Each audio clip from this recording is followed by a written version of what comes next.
Muhasabah peluang mengoreksi batin saudaraku, ada kalanya musibah merupakan sebuah ujian dari Allah Azza wa Jalla dan ada kalanya pula musibah tersebut merupakan teguran atau bahkan laknat azab dari Allah Azza wa Jalla. Musibah bisa menjadi peluang mengoreksi batin. Boleh jadi musibah itu bersumber dari diri kita sendiri. Kita sendiri yang mengundang musibah. Dosa-dosa menutup kita dari kasih sayang Allah Azza wa Jalla. Semua kesalahan dan kehilafan yang kita perbuat baik terhadap Allah Azza wa Jalla maupun terhadap sesama manusia, ibtilah adalah ujian yang secara bahasa berarti ikhtibar, penyelidikan, dan imtihan, percobaan, baik berupa kesulitan maupun kesenangan, kebaikan maupun keburukan. Saudaraku, Allah Azza wa Jalla memberikan ujian kepada manusia dengan tujuan menguji siapa hambanya yang bersyukur atas ujian nikmat yang diperoleh dan siapa yang bersabar atas kesulitan yang menimpanya, agar diketahui siapa di antara hambanya yang paling baik amalnya ibadahnya.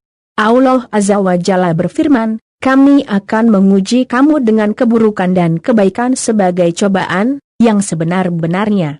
Dan hanya kepada kamilah kamu dikembalikan. Quran Surat Al-Anbiya 35. Ibnu Katsir mengatakan bahwa makna kami akan menguji kamu dengan keburukan dan kebaikan sebagai cobaan, yang sebenar-benarnya, artinya terkadang Allah Azza wa Jalla menguji dengan berbagai musibah dan terkadang dengan berbagai kenikmatan, agar Allah Azza wa Jalla mengetahui orang-orang yang bersyukur dari orang-orang yang kufur, orang-orang yang bersabar dari orang-orang yang berputus asa.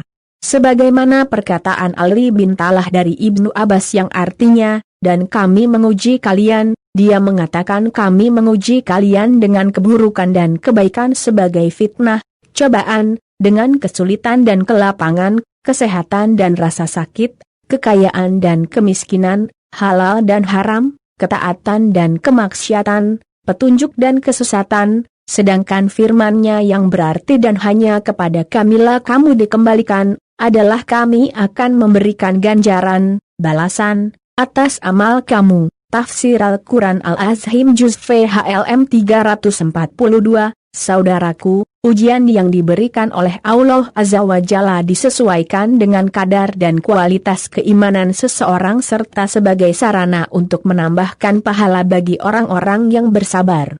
Di dalam hadits yang diriwayatkan oleh Bukhari disebutkan bahwa orang yang paling berat ujiannya adalah para nabi. Seseorang terkadang sanggup bertahan di dalam keimanan saat mendapatkan kesulitan, akan tetapi justru hilang imannya tatkala mendapatkan kesenangan.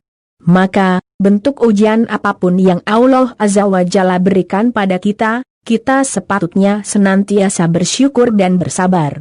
Karena hakikatnya setiap ujian yang Allah Azza wa Jalla timpakan pada seorang mukmin sebagai pembersih dosa dan kesalahannya di dunia, sehingga tidak ada lagi siksa atas dosanya di akhirat.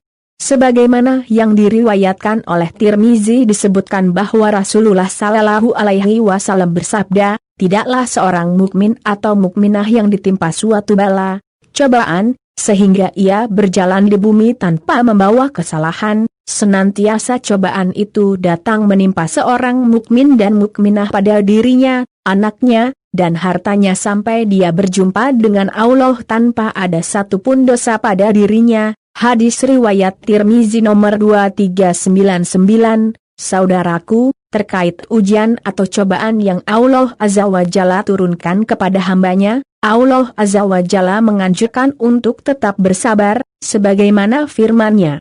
Dan sungguh akan kami berikan cobaan kepadamu, dengan sedikit ketakutan, kelaparan, kekurangan harta, jiwa dan buah-buahan.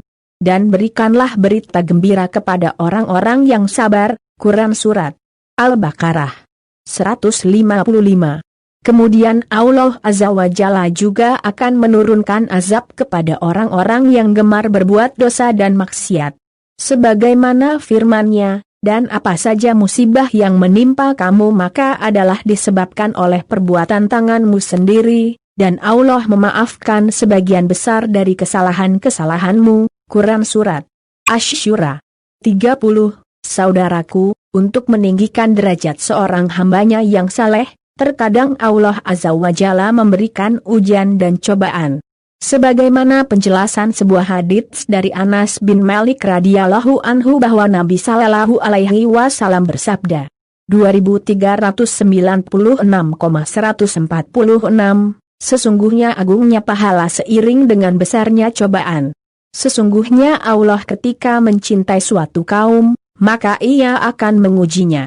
Siapa yang rida maka Ia akan rida, dan siapa yang murka, maka Ia juga akan murka. Hadis riwayat Tirmizi nomor 2396. Hadits ini hasan. Namun Al-Albani menyatakan sahih dalam kitab Silsilah Sahihah nomor 146, 3090, 2599. Sesungguhnya seorang hamba ketika didahului kedudukan di sisi Allah, di mana amalannya tidak sampai kepadanya, maka Allah akan mengujinya di badan atau harta atau anaknya. Hadis riwayat Abu Daud nomor 3090. Hadits ini sahih menurut Al-Albani dalam kitab Silsilah Sahihah nomor 2599. Saudaraku, jika kita telah melakukan berbagai kesalahan dan dosa, namun tidak juga berniat untuk bertaubat, maka musibah yang menghampiri kita bisa jadi merupakan azab Allah Azza wa Jalla, sebagaimana firman-Nya, dan apa saja bencana yang menimpamu, maka dari kesalahan dirimu sendiri. Quran Surat An-Nisa 79. Saudaraku, selain ujian dan azab, Allah Azza wa Jalla juga memberikan teguran peringatan kepada orang-orang yang Allah Azza wa Jalla inginkan suatu kebaikan padanya. Dari Anas radhiyallahu anhu berkata, Rasulullah sallallahu alaihi wasallam bersabda, 2396, ketika Allah menginginkan hambanya suatu kebaikan, maka disegerakan hukumannya di dunia. Kalau Allah menginginkan hambanya suatu kejelekan, maka dosanya ditahan sampai dibalas nanti di hari kiamat. Hadis riwayat Tirmizi nomor 2396. Semoga Allah Azza wa Jalla mengaruniakan hidayahnya kepada kita, sehingga kita tetap istiqamah, senantiasa bersyukur dan bersabar atas ujian dari Allah Azza wa Jalla untuk meraih ridha-Nya. Amin ya Rabb. Wallahu a'lam bishawab.